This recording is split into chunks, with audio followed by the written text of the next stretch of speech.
On this episode of Motoring Box, we're going to be finishing up the front end on my BA Falcon XR6 Turbo.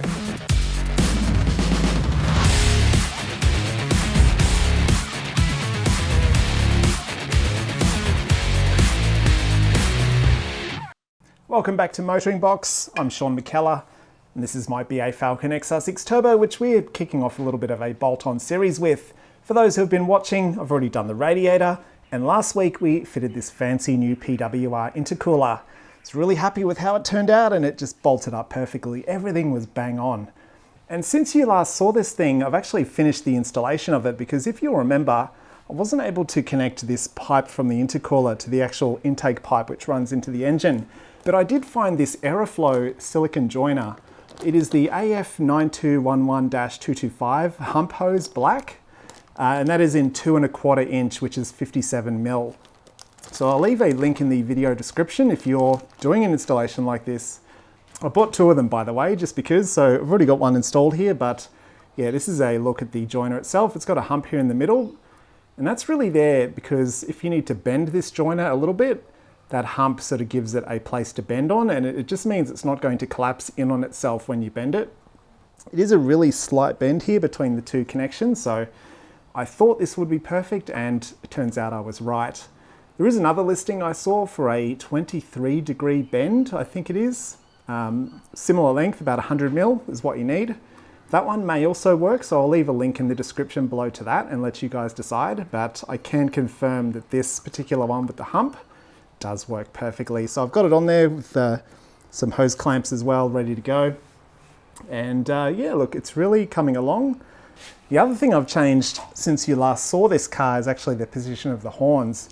You'll see them just poking out the top here. I was actually able to grab the horn bracket, which fixed on about here, and I was able to relocate it to a hole in the sort of front section here, down under the passenger side headlight there. I was able to get a bolt with a nut, which sort of fitted through that hole, put the nut on the reverse side, tighten it up, and the horns are now sort of sitting sideways. So they were previously here side by side with the bracket. Now it's kind of been turned 90 degrees and they're kind of sitting down the side there. What we need to do now is just get our front bar reinstalled, but I have a few extra little things I want to do in the process. So I'll run you through those right now. Right guys, so here's the front bar of the car, and as a whole it's looking pretty good. There are a couple of scuffs around the bottom front corners of it, just from grazing it on driveway entries and things like that. I was hoping to try and touch up some of those areas, you know, sand back the damage. Got some touch-up paint in Mercury Silver M7 and also a clear coat layer as well. But I'm a bit short on time today, so we're gonna have to tackle that on another weekend. But what I'm gonna do is just do a couple of tiny things to sort of neaten up the look of this car. Now, the first one is actually to do with this front grille you can see down here in the lower air dam. Now, this is actually an aftermarket part. It's a metal kind of a grille, which you could purchase back in the day. I don't think you can get them anymore, but it is a metal grille which basically slotted into this lower air dam to kind of match the top grille, which I haven't got fitted to the bar at the moment, but sort of has that kind of cross-hatched pattern, I guess. And it does have an XR6 badge here in the middle, which you can actually fit a proper XR6 badge from the side skirt onto the front of this. So if you've ever seen an XR6 Turbo with that badge on the front, it's an aftermarket product. Because it is a metal part and it is just painted black, of course stones and road debris will keep hitting it, and basically the paint will flake off and then the metal underneath starts rusting. So I did paint this about a year ago when I bought the car, and it is starting to sort of go that way again. So what I've actually decided to do is replace it with this thing. Now, I haven't pulled this thing out of the wrapping yet. So this is a grille you can buy. It's still an aftermarket part, but you can get it for BA and also BF XR Falcons, and it is sort of that more heavy duty OEM grade plastic, and it is basically a similar thing. It is a grille insert, except instead of this one, which sits sort of closer to the front of the grille opening, this one replaces the stock standard unit, which you can just see at the top here. There's like a little black plastic strip running across the top, which is this one here. And then, yeah, basically this whole thing replaces this stock standard kind of plastic part which Ford has fitted to the bumper. So the cool thing about this is it is just black plastic. It's not going to chip, well, hopefully not, but the finish is not really going to be affected. Even if a stone hits it, it is pretty tough, so I don't think it's really going to get damaged. And again, it has that sort of cross-hatched pattern to match the XR Falcon's front grille. So yeah, we'll install that. I think this is going to look really good.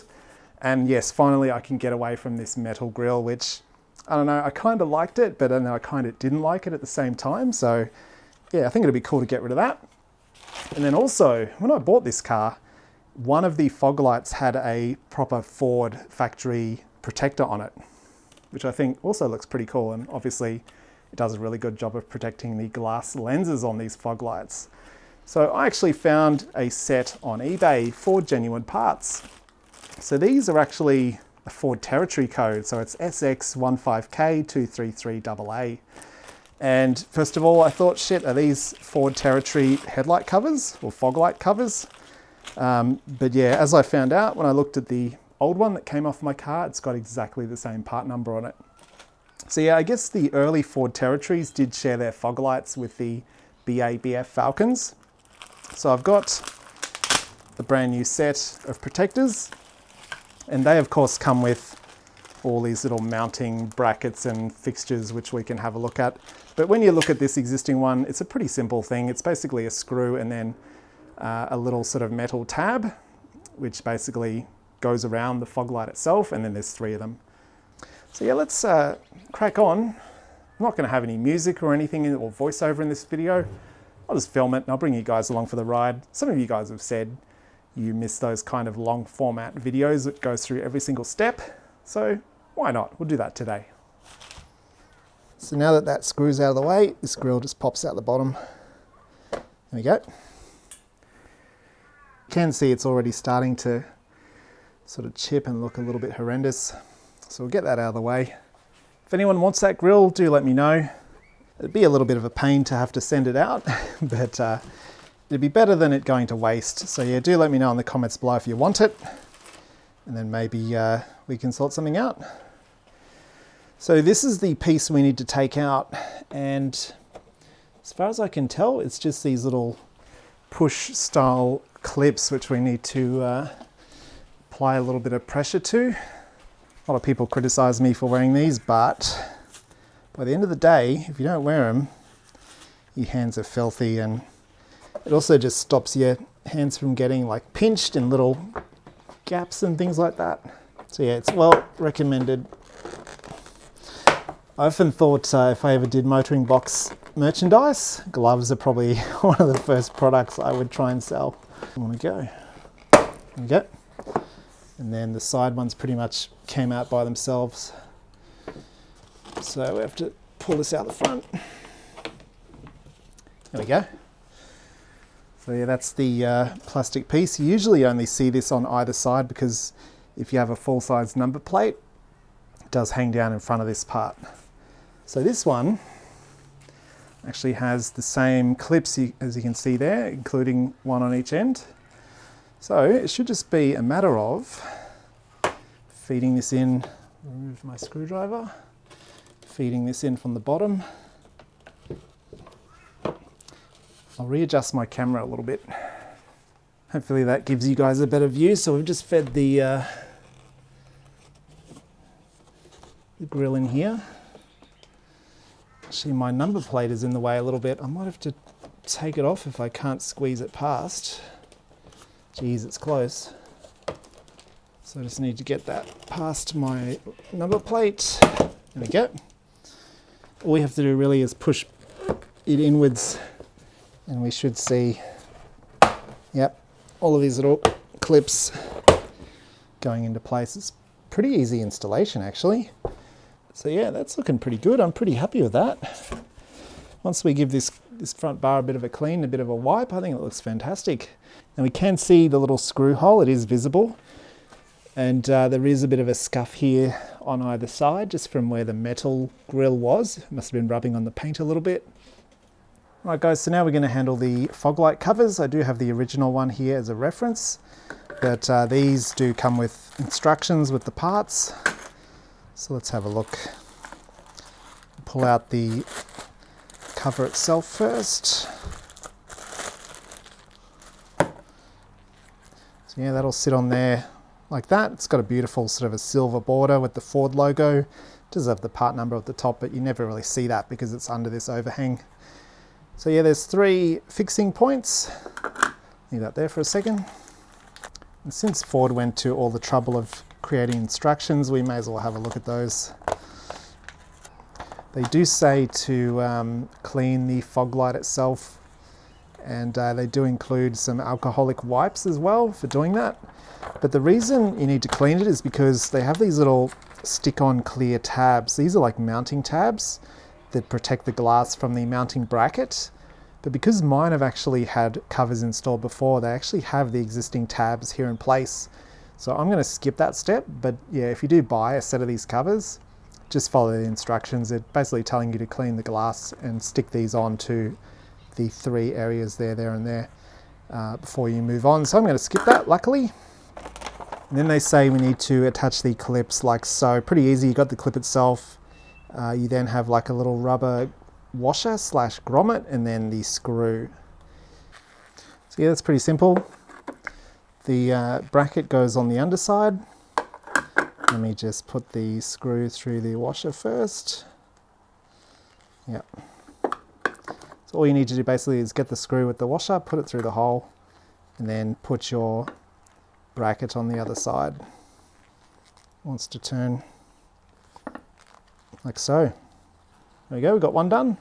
And as you can see, the shape of this bracket, it'll just basically clip over the edge of the fog light itself. So yeah, I'll do that 3 more times. So I've got all 3 of these installed now, pretty simple. And then it should just be a matter of making sure it's the correct way up with the Ford logo at the bottom. And then I reckon, yeah, there you go. It's just a matter of pushing them on like so. They do move around a little bit. So yeah, it looks pretty cool. We'll do the same on the driver's side, and then that'll be done. So what do you guys reckon about my little build so far? Would have you just left this car alone, or are you loving what I'm doing to it? I'm sometimes in 2 minds about it. You can have a lot of fun modifying a car, but at the same time, you know, it drove pretty good in stock standard form. So it's not like they need to be modified. It's just a nice thing to do, I guess. If you love a car, it'll kind of keep you interested in it for longer. And the thing about performance cars as well is you do get used to the performance. So I've gotten used to how much power this XR6 Turbo has. I'm not bored of it, because the thing about it is, even mine's not stock standard even at the moment, because as some of you would have seen, it has a 15 PSI tune using a piggyback ECU, so I don't know how much power it's producing. But you get what is basically the automotive equivalent of blue balls, because you have all this power, but you can't really use it, because yeah, you can find yourself over the speed limit very, very quickly. What I'm actually going to do, I have to take the other cover off and just clean this light, and then clean the underside of this cover, just to make sure when I install it that it's looking as good as possible.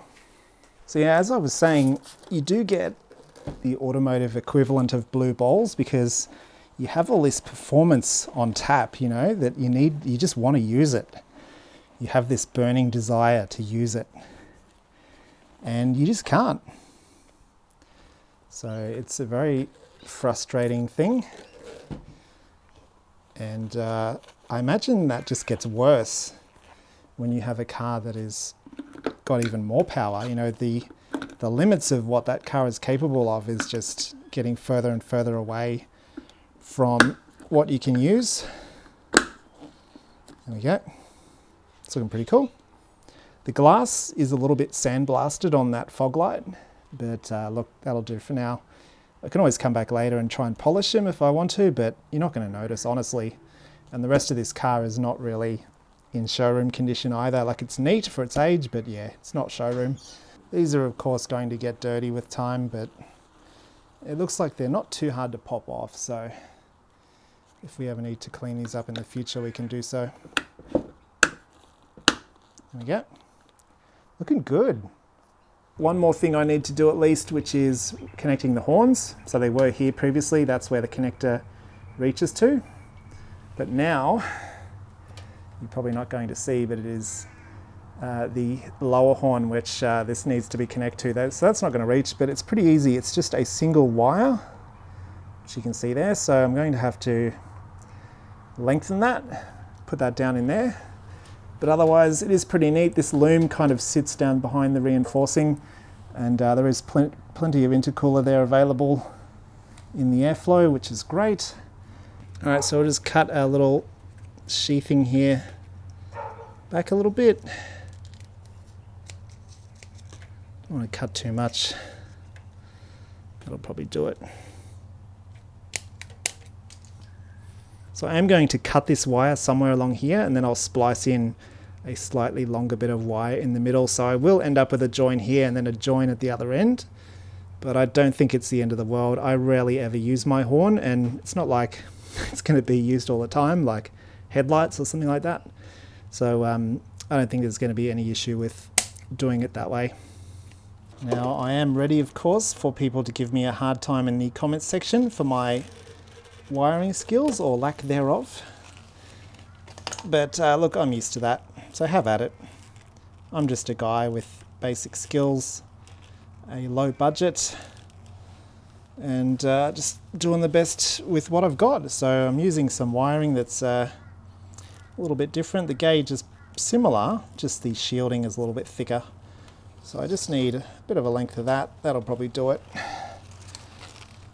A little bit extra than what I need, and then trim that down to suit.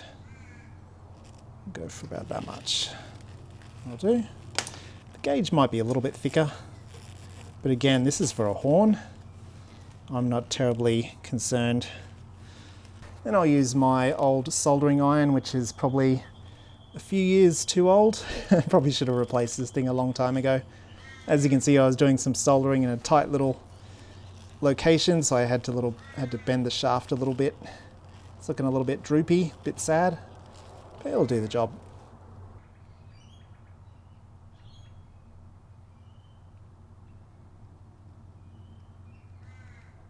You can kind of hold the iron there long enough so that the molten solder kind of seeps down into the join.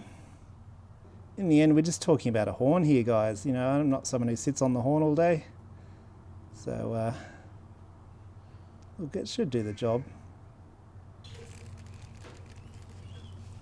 And then some people say, use a heat gun to shrink your heat shrink. But I'm going to do it the MotoringBox way, which is just use your soldering iron. You guys, some of you guys in the comments are going to hate this. But welcome to MotoringBox. This is what I'm all about. It's making do with what you got. We all don't have huge budgets, you know, to be running down to your local automotive parts store all the time and buying every single part and bit of equipment under the sun. Or, you know, 10 different sizes of heat shrink. We're just making do with what we got. But hey, that turned out pretty good. It's a nice, solid connection. All right, so I am going to do a bit of cable management here as well, just with some zip ties. We'll probably put it down towards the underside of this wiring loom. And then of course we can spin the zip ties around as well. The neighbor's dog loves that. He's loving it. He's like, fuck yes, you are doing an awesome job. I love it. He is keen for that. We'll just put one more zip tie about here. Yeah, every time I do a zip tie, that dog just goes out of control. Spin him around. There we go. And then that wire can hang out on the underside there, like that. Pretty neat. Cool, all right.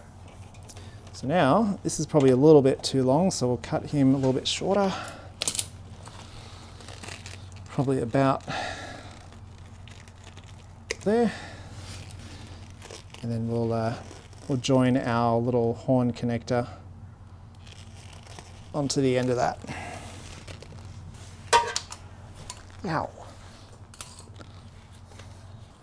I just copped a soldering iron to the toe. I've got my safety thongs on today, but yeah, they didn't help me. That is slightly painful. That's spreading quite nicely. I still think a soldering iron is a pretty good tool for this job. It's not like the heat shrink gives off any toxic fumes or anything. It doesn't even smoke or do pretty much, well there we go, it's smoking a little bit. Only if you hold it in the same spot for any length of time. But look, it's doing a pretty good job. That is on. Cool.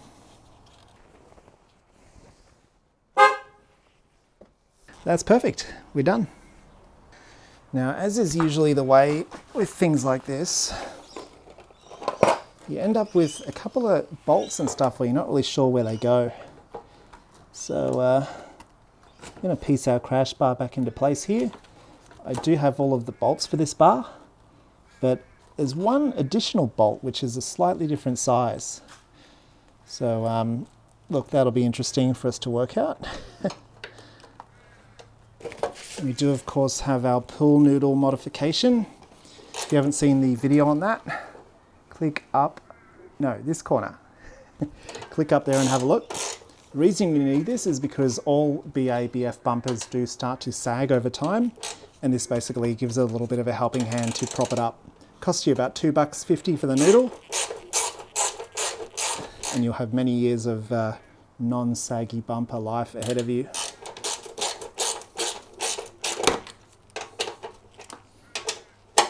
Got one more right in the end there.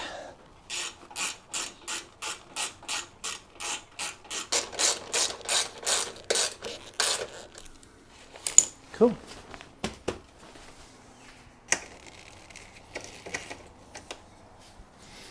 Very good.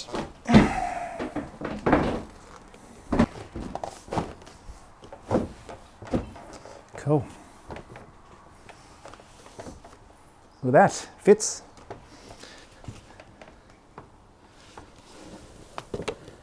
Now it turns out the intercooler is actually right on the limit of the under tray, so it's going to fit up. It's just going to be touching, which is the recurring theme of this. That's all good.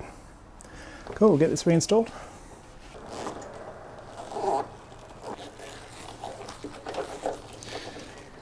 All right, so now we can get a bit of a look at how the intercooler is going to go airflow wise. So there will be a little bit of air sort of coming through and getting the top of this, and I guess the rest of it's going to come up from the bottom. So a lot of it is sort of covered, I guess, but no, there's not a lot you can do about that. It's going to be the same with a lot of cars actually. So I'm just going to try and tuck this loom up out of the way.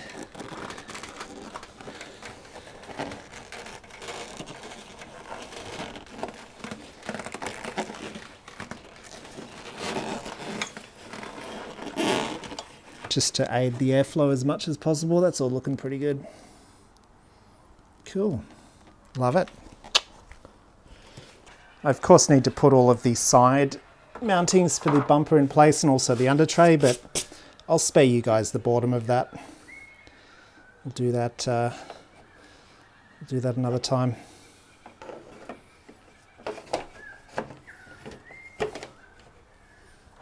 So we'll get our front grille down in place, get him all hooked up. It's looking good. Oh, it's been a bit of a slow one this week, guys, but yeah, I don't have a lot of time this weekend.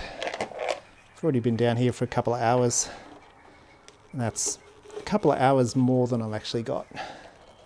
But yeah, you'll have to stay tuned for future episodes. These are all pretty loose, but they'll do the job. And of course, I've got some big mods coming still on the way as well. I don't know if we'll get to it next week, because it really depends how much time I've got. It's looking like it's going to be another busy weekend. But yeah, we'll see how we go with it.